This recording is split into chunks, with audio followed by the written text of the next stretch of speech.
जब मैंने अपना करियर शुरू किया था 2003 आई स्टार्टेड, तो 2005 की मैं आपको एग्जांपल देता हूँ। बॉम्बे में फ्लड आया था 25 जुलाई 2005 और बहुत सारी गाड़ियाँ डूबी थी यहाँ पे। और मेरा बचपन का सपना था मर्सिडीज एस क्लास लेनी है। मतलब मैं सपना ये था कि 45 इयर्स की एज तक मैं पैसे इकट्ठे करूँगा, वो पैसे जोड़ के मैं एस क्लास खरीदूंगा एक गाड़ी। So the biggest dream.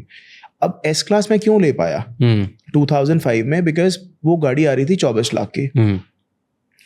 मेरे डैड ने मुझे अपने सारे बड़े दोस्तों के साथ बिठाया, मतलब all the big guys, they were like, it was a round table conference with 8 big business people out of my dad circle कि यार मेरा बेटा ये प्रपोजल लेके आया है कि बॉम्बे में फ्लड आया, वो गाड़ी खरीदना चाहता है, 68 लाख की नई गाड़ी आती है, 24 लाख की गाड़ी मिल रही है, वो यहाँ दिल्ली लेके आएगा फ्लड हुई हुई गाड़ी, उसको रिपेयर करेगा और बेचेगा।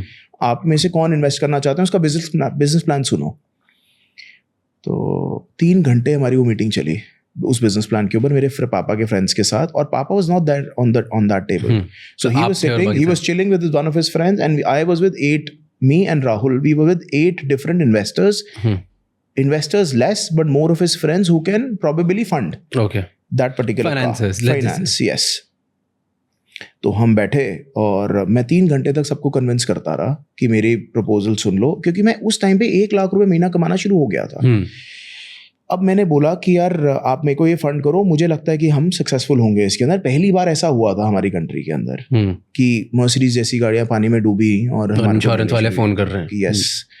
सो टाटा AIG करके इंश्योरेंस कंपनी थी जिससे हमारी बात हो रही थी।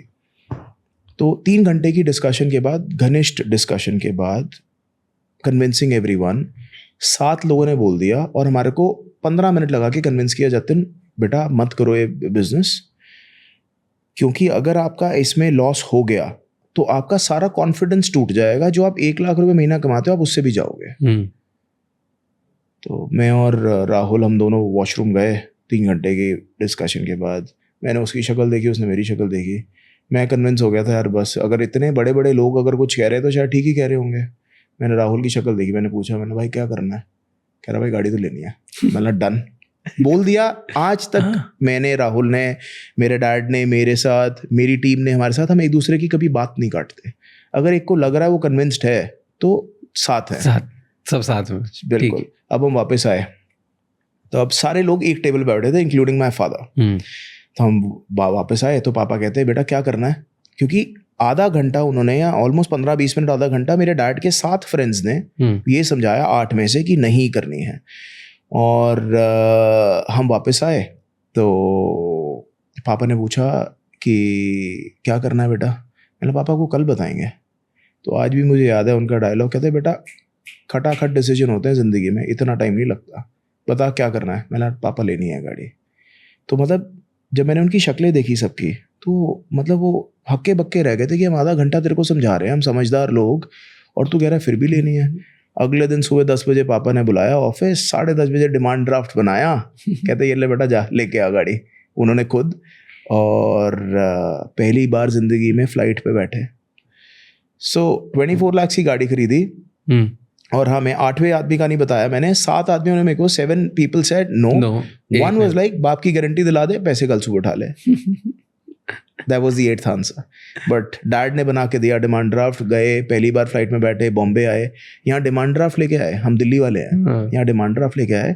जिसकी गाड़ी थी वो कहता है आप ड्राफ्ट जब तक क्लियर नहीं होगा गाड़ी नहीं देंगे हम आपको, क्योंकि तुम दिल्ली वाले, हम विश्वास ही नहीं करते। एक्चुअली सो सिफारिशें लगाई कि ड्राफ्ट पे गाड़ी दे दो। बड़ी मुश्किल से उन्होंने हमारे को ड्राफ्ट पे गाड़ी दी।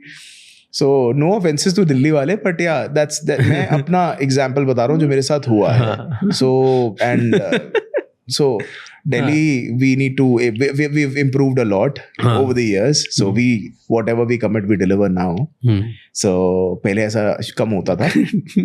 तो अब वो गाड़ी लेके आए, उसको लोड किया। और हमने एक अच्छी चीज अपने करियर में पता है क्या करी है? द बिगेस्ट अचीवमेंट और the biggest decision is we always had the best consultants on board. Meaning मैंने गाड़ी जब तैयार करी तो मैं मर्सिडीज की डीलरशिप पे ही गया उसको रेडी करने के लिए। दिल्ली। एक गाड़ी स्टार्ट करने के लिए दो चीज़ें चाहिए होती हैं, एक होता है करंट, दूसरा होता है फ्यूल। अगर वो दोनों चीज़ें आ रही हैं तो गाड़ी स्टार्ट हो जाएगी। तो पहली चीज़ उन्होंने चेक की, स्पार्क प्लग्स खोले, उसमें पानी था, साफ किया, हवा मारी, वापस लगाया, देखा करंट आ रहा है। दूसरा, जब सेल्फ मारने की तरफ चले तो स्टार्ट करने की तरफ चले तो उसमें देखा फ्यूल नहीं आ रहा। गाड़ी को लिफ्ट पे लगाया, ऊपर लगाया, फ्यूल पंप था, उसको खोला, उसमें से पानी निकला, हवा मारी, लगाया, सेल्फ मारा, गाड़ी स्टार्ट हो गई और 2 सेकंड बाद बंद कर दी। तो मैं राहुल की शक्ल देखूं, राहुल मेरी शक्ल देखे, मैं स्टार्ट हो गई क्या? कह रहा लग तो मुझे भी यही रहा है। मैंने उनसे पूछा मैकेनिक से, मैंने भैया स्टार्ट हो गई? कहते हाँ स्टार्ट। मैंने सीरियसली स्टार्ट हो गई? कहते हाँ स्टार्ट हो गई। मतलब दैट वाज, मैंने डैड को फ़ोन करा, मैंने डैड गाड़ी स्टार्ट हो गई है 15 मिनट में, आधे घंटे, मतलब 2-3-4 घंटे में। मतलब that was the biggest day of my life. मतलब उससे बड़ा दिन मैंने आज तक नहीं देखा। वो गाड़ी लेके आया जो सब लोग अपोज कर रहे थे, और मेरे पिताजी मुझे यही समझा रहे थे, बेटा जिस दिन तेरी ट्रेन चल पड़ेगी सब उस ट्रेन पे चढ़ना चाहेंगे, अभी नहीं चल रही इसलिए शायद तेरे पे विश्वास नहीं है। तो गाड़ी स्टार्ट हुई और within 30 days we made 24.5 lakhs of profit in that car. कितना खर्चा कितना आया था इस पे? 20 to 24 पे उठाई ना? ऑलमोस्ट 4-5 लाख रुपए का खर्चा आया। 30 जी के आसपास आपको गाड़ी पड़ी। हाँ जी। और फिर then you sold 24.5 lakhs was net profit in our hand. तो उसके बाद फिर हमने एक और लॉट खरीदा जिसमें एक एस क्लास थी, एक सी क्लास थी। There was 2 cars bought together. Then हाँ बॉम्बे से ही। मतलब हमने अपना मतलब अगर बॉम्बे नहीं होता तो शायद मैं यहाँ नहीं होता, और वो पहली गाड़ी अगर पहली नहीं होती तो मैं यहाँ नहीं होता, और फ्लड नहीं होता तो भी नहीं होता। मैं तो अगले साल भी विश करता था कि फ्लड आ जाए। क्या We were kids, yeah, we were 20. So ऐसा मन करता था, of course, फिर हम इसको on a lighter note हम ऐसा बोलते थे तो ऐसा मन आता था। थैंक यू सो मच ये क्लिप एंड तक देखने के लिए। अगर आपको और भी ऐसी क्लिप्स देखनी है तो राज शमानी क्लिप्स चैनल को सब्सक्राइब कर लीजिए।